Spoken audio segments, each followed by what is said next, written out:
نحمده ونصلي على رسول الكريم اما بعد فاعوذ بالله من الشيطان الرجيم بسم الله الرحمن الرحيم الله نزل احسن الحديث كتابا متشابها مثاني تقشعر منه جلود الذين يخشون ربهم ثم تلين جلودهم وقلوبهم إلى ذكر الله ذلك هدى الله يهدي به من يشاء ومن يضلل الله فما له من هاد آمنت بالله صدق الله العظيم قال رسول الله صلی اللہ علیہ وآلہ وسلم انی رسول اللہ علیکم جمیعا وانا خاتم النبیین لا نبی بعدی وصدق رسول النبی الکریم الصلاۃ والسلام علیک یا رسول اللہ الصلاۃ والسلام علیک یا حبیب اللہ الصلاۃ والسلام علیک یا سیدی یا خاتم النبیین وعلی آلک و صحابک یا سیدی یا محمد الرسول اللہ صلی اللہ علیہ وسلم۔ آج ہم اس آیہ مقدسہ کا کچھ پچھلی ویڈیو میں ذکر کیا، پورا ترجمہ پہلے کر لیتے ہیں پھر باتیں کریں گے تاکہ آپ کو یہ آیہ مقدسہ جو احمد عیسیٰ جس سے بل بلیاں ڈالتا ہے اپنے ماننے والوں کو بھی اور دوسرے لوگوں کو بھی، اور اپنے آپ کو بڑا قابل ترین گردانتا ہے، بے مجھ سے ایسا کوئی قابل ہی نہیں، میں نے آ کے بتایا تجھے یہ تو پتہ نہیں کہ دل کا کہاں آتا ہے، یہ پتہ نہیں، سالی کا کہاں آتا ہے یہ پتہ نہیں، بالکل نہیں پتہ۔ پوچھو اس سے، اور اس کے حواریوں سے پوچھ لو، تلک الرسل فضلنا بعضهم على بعض منهم من کلم اللہ۔ تیسرا پارہ شروع ہو رہا ہے، تل کا پکی بات ہے، لوہے پر ریگ تل کا مؤنث کے لیے استعمال ہوتا ہے، تل کا مؤنث کے لیے استعمال ہوتا ہے۔ اب میں نہیں بتاؤں گا، کوئی عالم دین تو بتا دے تو علیحدہ بات ہے، لیکن جتنے بھی احمد عیسیٰ کے ماننے والے ہیں، جتنا وہ کہتے اتنا ہی کہہ دیتے، ان گدھے کے بچوں کو بالکل یہ پتہ نہیں، یہ سارے مل کر بھی نہیں بتا سکتے کہ دل کا مؤنث کے لیے ہے، الرسول مذکر ہے، کیوں داخل ہوا؟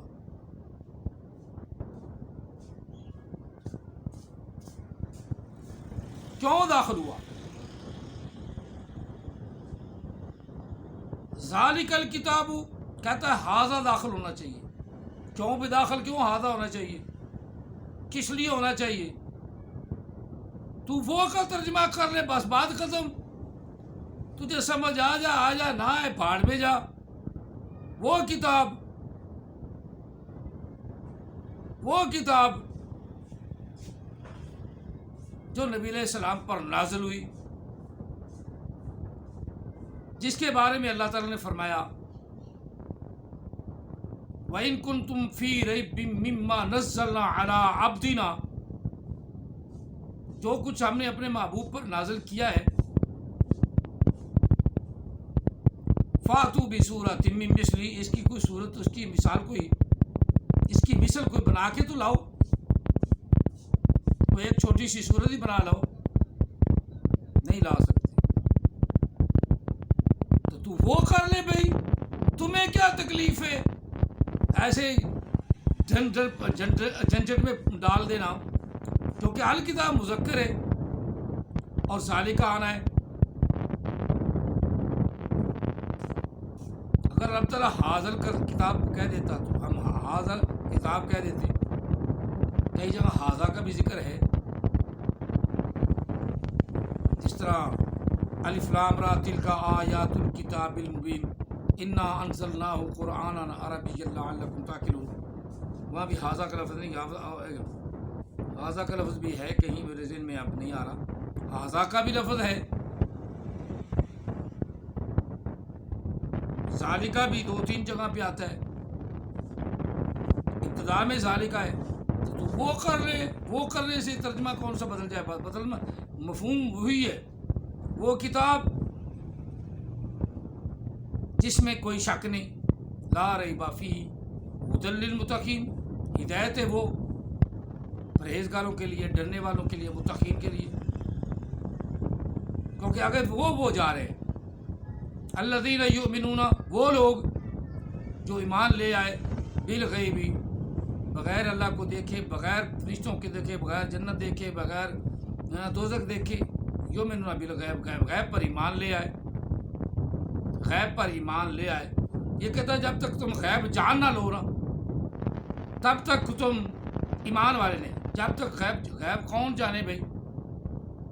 غیب پر ایمان تو لایا جا سکتا ہے، غیب جانے کون؟ یہ جہل آدمی ہے، خود بھی غیب بڑا جانتا ہے نا، خود بھی غیب بڑا جانتا ہے، اس لیے اپنے تلفظ کے نہیں پتہ چلتا کہ میں کیا بھونک رہا ہوں. چلو وہ بات علیحدہ ہے. یا کتابت آسن الحدیث و نزل، عام طور پہ یہ استعمال کرتا ہے اللہ نزل آسن الحدیث. اس پہ اس نے کئی درس دے دیے ہیں، 1 2 3 4 5 6 7 8 پتہ نہیں کتنے حصے بنا دیے. اور ہمارا ایک حصہ اس کے سارے حصوں کو انشاءاللہ اس کی دھجیاں اڑا کے رکھ دے گا، اس کے پرخشیں اڑا کے رکھ دے گا. جو اپنے تلفظ پہ کنٹرول نہیں کر سکتا، اپنے تلفظ کو صحیح ادائیگی سے نہیں بول سکتا، اس کا علم کا کیا حال ہے؟ جہل پرلے درجے کا اجاڑ. اب اللہ نزل احسن الحدیث، بے شک اللہ تعالیٰ نے خوبصورت بات کی ہے، اتاری ہے، خوبصورت بات اتاری. خوبصورت بات کیا ہے؟ قرآن مجید، قرآن مجید کا کلام.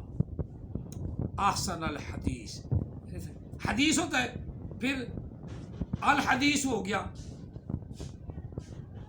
پھر حدیثین ہو گیا، پھر حدیثن ہو گیا. پرلے درجے کا چبڑ، نہ اسے حدیث کا پتہ نہ اصل حدیث کا پتہ. آگے کتاب متشابہن، کتاب متشابہن مثانی، ایسی کتاب جس کی بار بار تلاوت کی جاتی ہے.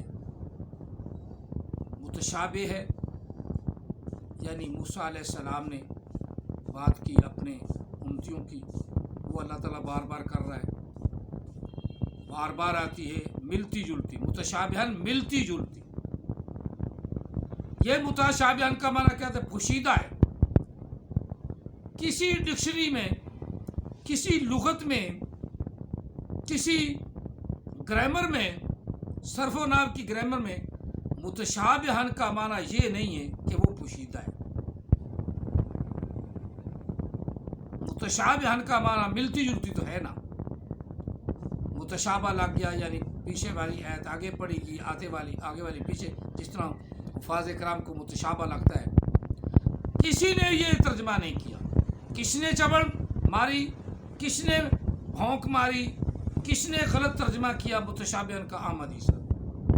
متشابہن ملتی جلتی.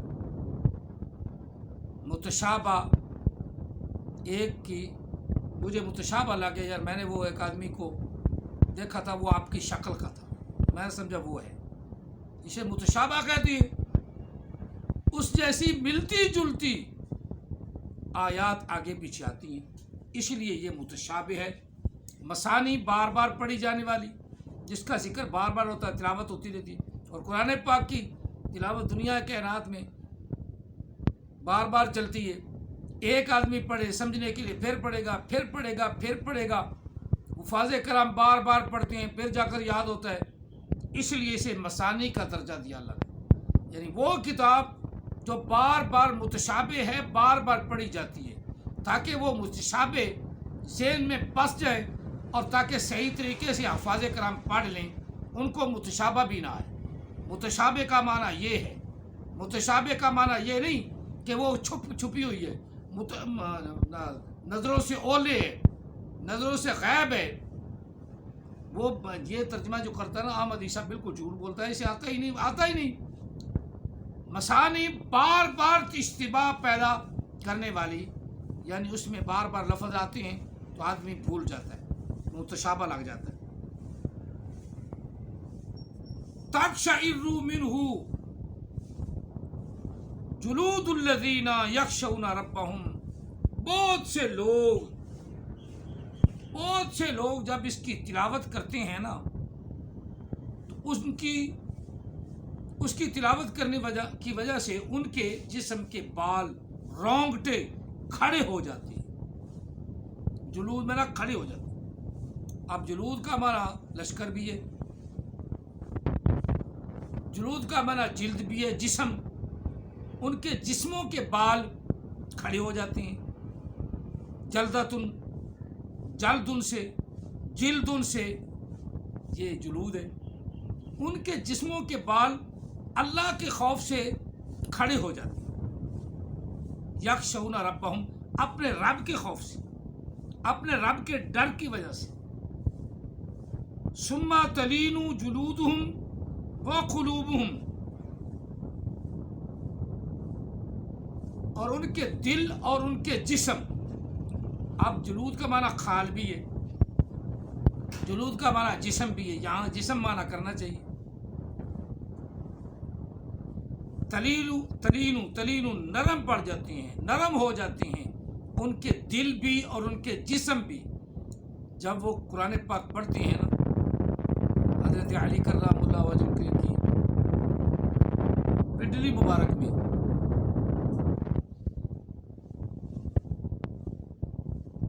تیر لگ گیا اور نکالتے ہوئے ٹوٹ گیا. اب تکلیف زیادہ بڑھ گئی. اور جب جراحی، صحابہ کرامی تھے، انہوں نے زخم لگا کر نکالنے کی کوشش کی تو بہت تکلیف ہوئی تو نہ نکلا. پھر کسی نے کہا کہ جب حضرت علی کرم اللہ وجہ کریم نماز ادا کرنی شروع کریں نا، اس وقت نکال لینا. سبحان اللہ. یہ ہے خشیت، یہ ہے خشیت، یہ ہے ڈر، یہ ہے خوف، اور یہ ہے نماز، یہ ہے صلاۃ. حضرت علی نے نماز شروع کی، جراحی نے پیچھے سے پنڈلی چاک کر کے تیر آسانی سے، جو وہ ٹوٹا ہوا تھا اس کو آسانی سے نکال لیا. اور آپ نماز سے اسلام پھیرا تو پوچھا یہ میرے مسلح پہ خون کیسا؟ کہا یا حضرت آپ کی پنڈلی سے تیر نکال لیا ہے. اب خوف خدا کی وجہ سے اپنا جسم بھول گئے، جسم نرم ہو گیا. پہلے جسم سخت تھا، تکلیف زیادہ تھی، تیر نہیں نکالا گیا. جب اللہ کی بارگاہ میں کھڑے ہوئے نماز شروع کی، قرآن پاک کی تلاوت شروع کی، جسم بھی نرم پڑ گیا، جسم بھی نرم پڑ گیا، اور تمام تکالیف سے آزاد ہو کر اللہ کا خوف ایسا طاری ہوا کہ کوئی اور تکلیف یاد ہی نہیں. دنیا کی تکلیفیں ختم، اور انہوں نے پنڈلی چیر ڈالی اور تیر نکال لیا. یہ ہے صلاۃ، یہ ہے صلاۃ صحابہ. چلو اگلی بات کرتے ہیں. ثم تلین جلودہم ثم تلین جلودہم وقلوبہم، ان کے دل اور ان کے جسم نرم پڑ جاتے ہیں. الی ذکر اللہ، میل ہو جاتے ہیں ان کے دل اللہ کے ذکر کی طرف، ان کے جسم بھی اللہ کے ذکر کی طرف. ان کے دل بھی اللہ کی ذکر کی طرف اور نرم ہو جاتے.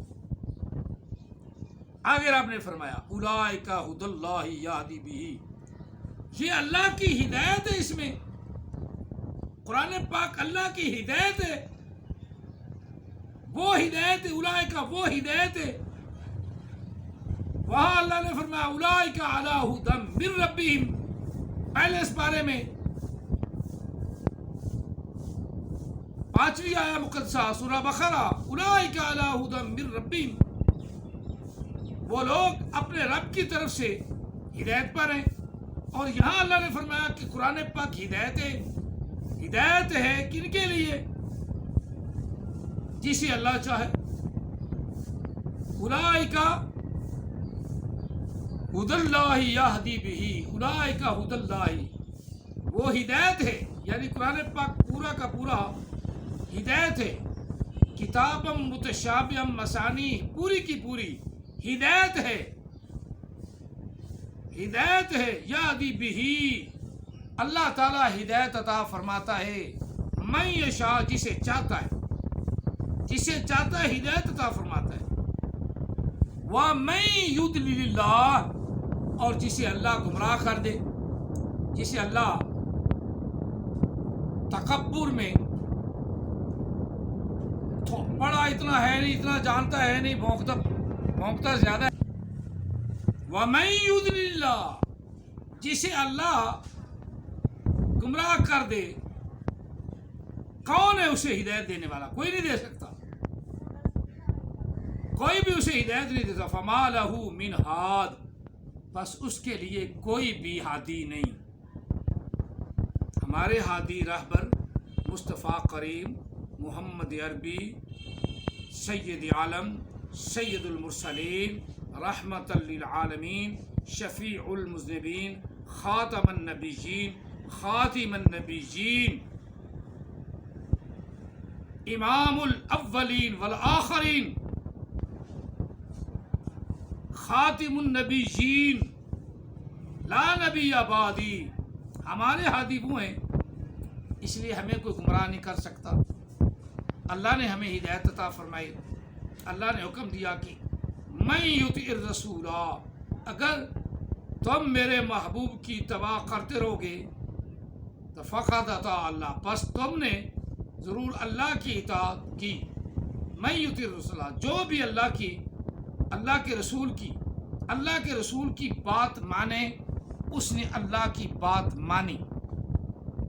جس نے اللہ کے رسول کی اتباع کی گویا اس نے اللہ ہی کی اتباع کی. جس نے اللہ کے رسول سے محبت کی گویا اس نے اللہ ہی سے محبت کی. تو یہی راہ ہدایت ہے. اور وہ رسول محمد عربی نے. محمد عربی کے بعد دیکھ لو احمد عیسیٰ، دیکھ لو کبھی لفظ کو کس طرح بولتا ہے، کبھی کس طرح بولتا ہے. اور سب سے بڑی کسوٹی جو میں نے بتائی ہے کہ اس کو قرآن پاک پڑھنا نہیں آتا. جس کو قرآن مجید پڑھنا نہ آئے اور پھر انبیاء کی خصلت، انبیاء کی عادت، انبیاء کی فطرت داڑھی ہے، اس کو مڈائے پھر وہ بھی دعویٰ کرے کہ تم پہ القاریہ آ رہا ہے نا تو القاریہ پڑھنی نہ آئے، تم پہ عذاب علیم آ رہا ہے تو عذاب علیم صحیح کہنا نہ آئے. اب کون جھوٹا ہے، کون لعنتی ہے، کون خرافات بکتا ہے؟ ایک کہتا ہے خرافات. حضرت علامہ اقبال رحمۃ اللہ علیہ کا اردو کا شعر ہے نا، انہوں نے بھی خرافات کا لفظ استعمال فرمایا ہے کہ یہ دنیا روایات میں کھو گئی.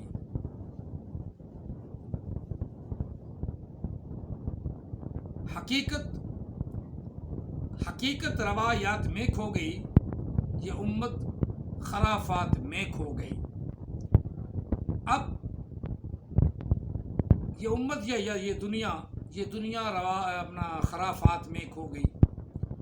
اب علامہ اقبال رحمۃ اللہ نے خرافات کہا ہے، یہ کہتا خرافات. دنیا کائنات میں جب سے ہم نے سنبھالا ہوش، پہلی کلاس سے لے کر ایم اے تک اردو میں جب ہم نے پڑھا نا تو لفظ انجام نہیں انجام پڑھا، انجام۔ اب یہ بولتا ہے انجام۔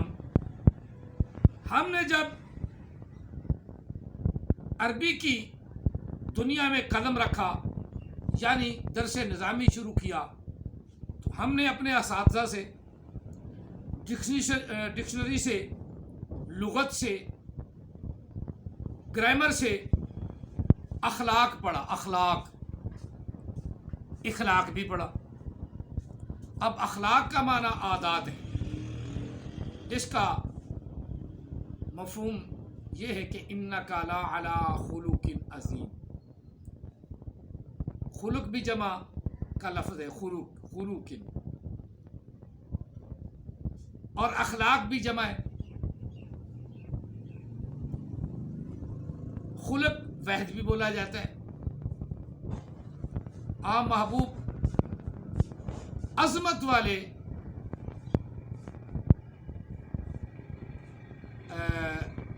عظمت والوں عادتوں پر فیض یاب ہے۔ آپ کی عادتیں عظمت و اعلیٰ ہیں۔ آپ کی عادت، ہر عادت دنیا کے لیے راہ ہدایت ہے۔ عادت، لفظ عادت کر لینا۔ اب عادات کا لفظ اخلاق سے بولا جاتا ہے، لیکن جو بیچارے چاہے ایم اے پاس ہوں ان کو نہیں بات، جو صرف ایم اے پاس ہے نا ان کا عربی سے کوئی تعلق نہیں، وہ بھی عام بولنے میں اخلاق بولتی ہیں۔ حالانکہ کوشش کرنی چاہیے کہ جب ایک چیز سامنے آ جائے نا تو پھر غلط لفظ نہ بولو، کیونکہ آپ کے تکلم یا آپ کے تلفظ کو، آپ جتنے بڑے عہدے پہ فیض ہیں اور جو آپ کے متاحت ہیں، جو آپ سے تلمیذ حاصل کر رہے ہیں، جو آپ کی گفتگو سن رہے ہیں، تو وہ آپ کی گفتگو کو، آپ کے انداز کو، آپ کی گفتار کو، آپ کی رفتار کو ضرور اپنانے کی کوشش کرتی ہیں۔ اور ہم بھی نبی علیہ السلام کی گفتار کو، آپ کی رفتار کو، آپ کی ہر عادت مبارک کو اپنانے کی کوشش کرتی ہیں، چاہے تھوڑا ہی صحیح، زیادہ نہیں صحیح، تھوڑا ہی صحیح۔ اب جب اللہ تعالیٰ وحدہ لا شریک نے یہ صلاحیت دی ہے تو کوشش بھی کرنی چاہیے کہ تلفظ جو ہے نا وہ صحیح ہو۔ اب جس آدمی کا یہ تلفظ ہی غلط ہے، ویسے بھی بولنے میں تلفظ ہی غلط ہے، اب وہ غلط تلفظ والا کہے یہ میں نبی ہوں، پھر جس کی فطرت ہی گندی ہو، جس کی نیچر ہی گندی ہو،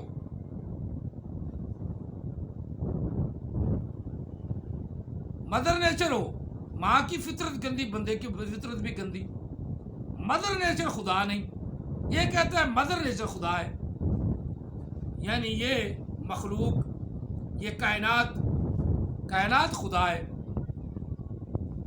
نہیں کائنات نے ہمیں رزق نہیں دیا، یہ کائنات ایک ذریعہ ہے، رزق ہمارے رب نے، جو کائنات کو رب العالمین ہے، جو رب العالمین ہے۔ اب اس کی ہماری کہتے ہیں کہ عالمین سے مراد عالم ہے، عالم ہے۔ عالم کون بھائی؟ دو عالم ہیں، ایک دنیا کا عالم، ایک آخرت کا عالم۔ اب تیسرا عالم برزخ، عالم برزخ، تین ہو گئے تب بھی عالمین بن گئے، عالمین ہو گئے۔ دنیا، کائنات، ایک عالم، کائنات میں زندہ ہیں، کائنات سے اٹھ گئے، یہ پروسیس ختم ہو گیا، اگلا پروسیس شروع ہو گیا، وہ اگلا عالم شروع ہو گیا جو ہم کو نظر نہیں آتا۔ ہندوؤں کا تو عقیدہ ہے کہ وہ 7 جنم تک آتے ہیں، اس کے بعد جو ہے وہ مر جاتے ہیں۔ 7 جس کی عادات بھی گندی، جس کے تلفظ بھی گندے، جس کو تلفظ بولنا ہی نہیں آتا، وہ بھی نبی بنا بیٹھا۔ اور کوئی ولی ہونے کا اپنا دعویٰ کرو، کو مہدی ہونے کا دعویٰ کرو، کو تو چلو تھوڑا بہت اعتبار ہے، مہدی تو ہو سکتے ہیں، ہادی بھی ہے مہدی بھی ہے، لیکن وہ مہدی جو رسول اللہ صلی اللہ علیہ وسلم نے فرمایا وہ تو عیسیٰ علیہ السلام کے دور میں ہوگا۔ ہر آدمی جو ہدایت دینے والا ہے مہدی ہے، میں بھی مہدی ہوں۔ مہدی کا کیا ہے؟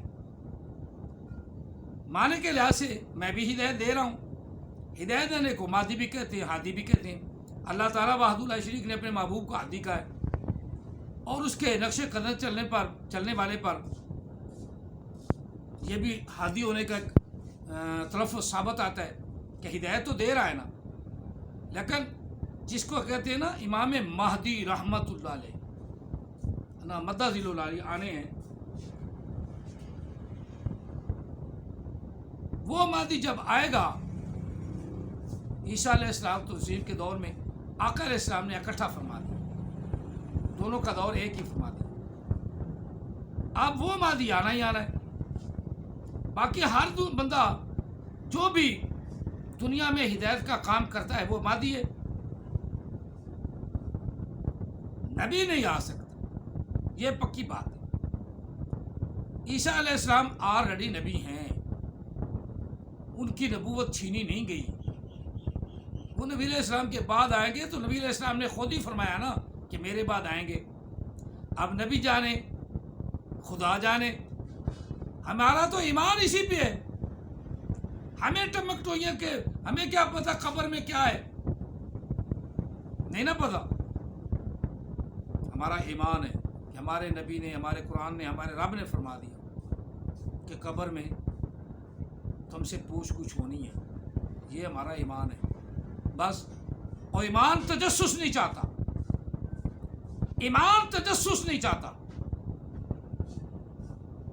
ایمان گہرائی میں اللہ کے کہے ہوئے پر یا اللہ کے رسول کے کہے ہوئے پر گہرائی میں نہیں جاتا۔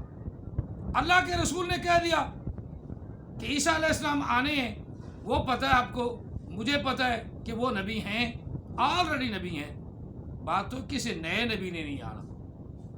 یہ انہوں نے وعدہ کرے میں عیسیٰ بن گیا، میں موسیٰ بن گیا، میں ابراہیم بن گیا، احمد عیسیٰ جتنا بھونکتا رہتا ہے اور صبح و شام وہ کام بھی کرتا ہے، یعنی داڑھی صبح و شام منڈاتا ہے، اس پہ بڑے اعتراض کہ میں کسی کے گھر بھیجوں، تو اپنے پہلے گھر بھیج، تیری ماں کو ضرورت ہے، تیری بہنوں کی ضرورت ہے، تیرے بھائیوں کو ضرورت ہے، ان کو بھیج، جو تو خود کرواتا رہا ہے ان کو وہی بات ہوگی۔ ہم تو تجھے نبی نہیں مانتے، ہم تو تجھے پہ لعنت بھیجتی ہیں۔ اللہ کے رسول صلی اللہ علیہ وسلم نے فرمایا لا نبی بعد، میرے بعد کوئی نبی نہیں، ہمارا اس پر ایمان ہے، اور ایمان بالیقین ہے، ایمان بالمستحکم ہے۔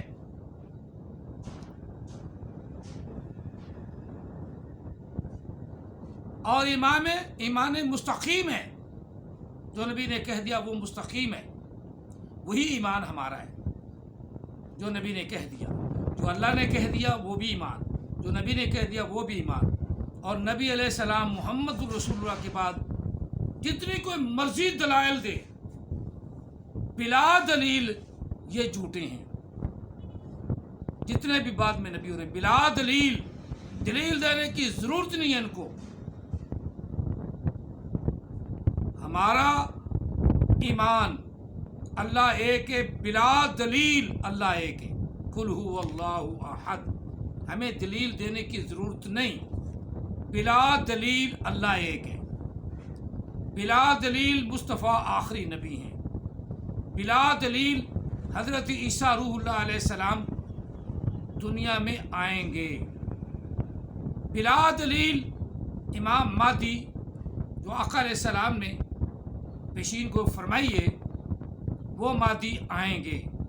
باقی ہر بندہ جو بھی ہدایت دیتا ہے وہ مہدی ہے، ہادی ہے، اور آقا علیہ السلام بھی ہادی ہیں۔ اگر ہدایت کا دروازہ بند ہو جاتا تو آج تک ہم گمراہ ہو جاتے، لہٰذا ہم گمراہ نہیں ہیں، ہمارے پاس قرآن منعن جو آقا علیہ السلام سے صحابہ نے اکٹھا کیا، اور حضرت عثمان غنی کے دور میں اس کی پوری تشکیل دے دی گئی، اس کی پوری تدوین ہو گئی، وہی تشکیل شدہ، وہی تدوین شدہ، جس میں اب کوئی امینڈمنٹ نہیں کر سکتا، کوئی اس میں تغیر و تبدل نہیں کر سکتا، وہ ہمیں مل گیا۔ اور اس کے بعد اللہ کے رسول نے جو فرمان فرمائے، جو قرآن پاک سے ٹیلی کرتے ہیں صحیح حدیثیں، وہ ہم سب کا ایمان ہے۔ بعض دفعہ ضعیف اور حسن حدیثیں ہوتے ہیں، ایسی احادیث مبارکہ دل کرے مانو دل کرے نہ مانو، دل کرے مانو دل کرے نہ مانو، اور جو قرآن سے ٹیلی کر جائیں ان کا ماننا ضروری ہے۔ جس طرح خاتم النبیین والی حدیث کہ اللہ نے فرمایا خاتم النبیین، نبی نے فرمایا انا خاتم النبیین، اللہ نے فرمایا کہ انبیاء کا سلسلہ بند ہو گیا، نبی علیہ السلام نے تشریف فرما دی کہ خاتم النبیین سے مراد میں ہوں، انا خاتم النبیین، تشریح قرآن پاک سے ٹیلی ہو گئی۔ آگے فرمایا اور تشریح فرمائی لا نبی یا بعدی، اب میرے بعد کوئی نبی نہیں، میرے بعد کوئی نبی نہیں، اور جن کی فطرت پہ میں ہوں وہ تمام انبیاء جن کی